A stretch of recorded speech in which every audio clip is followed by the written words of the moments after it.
السلام عليكم ورحمة الله وبركاته، مشاهدي قناة تجربة. ازيكم يا رجالة، عاملين ايه؟ الفيديو ده كده على السريع عشان جالي كذا سؤال من متابعين، يعني اشتري موتور كاتينا ولا سياخ، اجيب سياخ ولا كاتينا. لسه واحد قريبي كان بيعدل الموتور بتاعه من 150 ل200، فكان بيسألني ازاي يعني ممكن اعدله لكاتينا وهو كان سياخ اصلا. لو انت مهتم بالموضوع دوت وعايز تعرف بعد الكلام الكتير اللي كنا نعرفه صح ولا غلط، شوف الفيديو ده للآخر.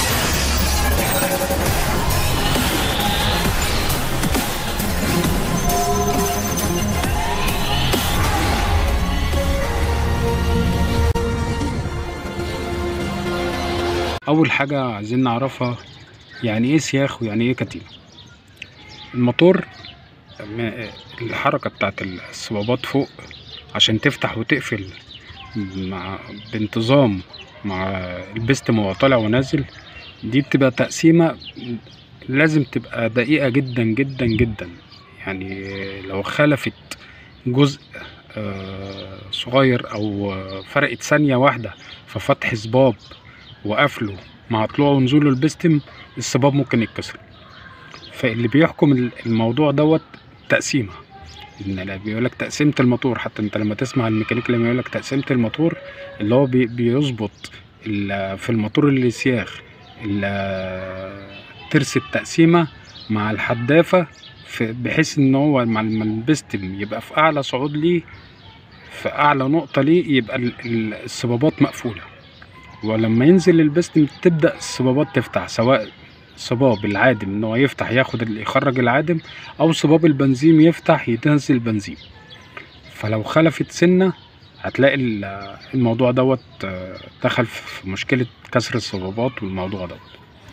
فالفكرة كلها اللي بينقل الحركة من تحت للصبابات فوق نظامين: نظام السياخ ده النظام القديم اللي كله عارفه، والنظام الحديث اللي هو نظام الكاتينا، اللي هو دلوقتي يعتبر بقى احسن واضمن نظام شغال.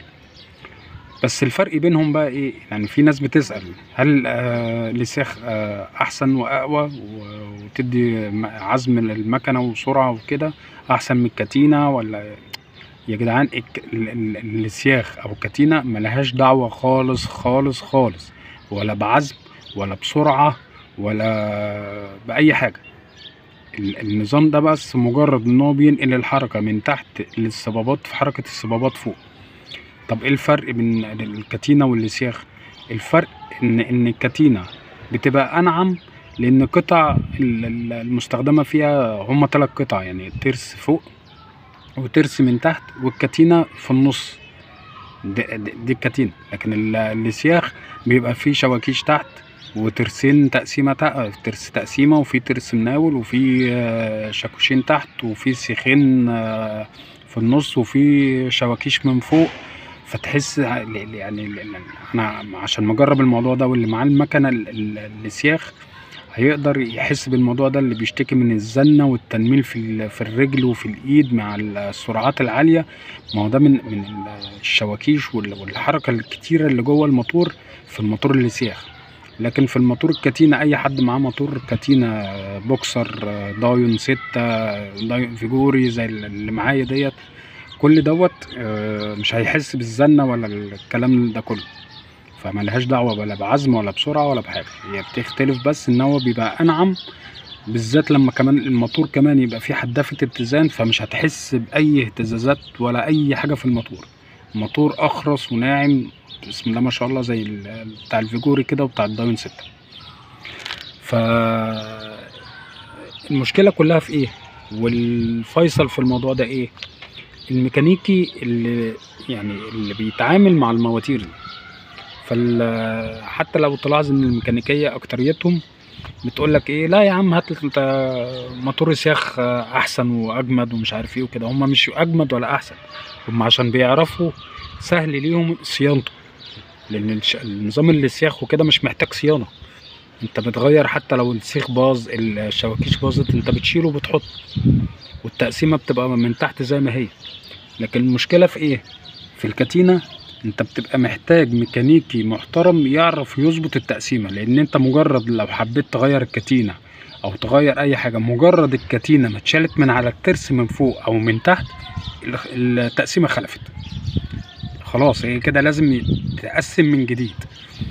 فالمشكله بقى لو الميكانيكيه عشان مش فاهمين في التقسيمه كويس، فيقول لك لا ده السياخه احسن. هو مش السياخه احسن، هم اللي مش فاهمين في الكتينه، هم اللي ما بيعرفوش يظبطوا تقسيمه الكتينه. يعني عشان يظبطوا الكتينه لازم يبقى فيها ظبطه من فوق، علامه مميزه كده في الترس اللي فوق، لازم تبقى مع الحدافه مع النقطه من تحت، بتبقى علامتين لازم يبقوا مع بعض عشان تعرف تظبط الكتينه.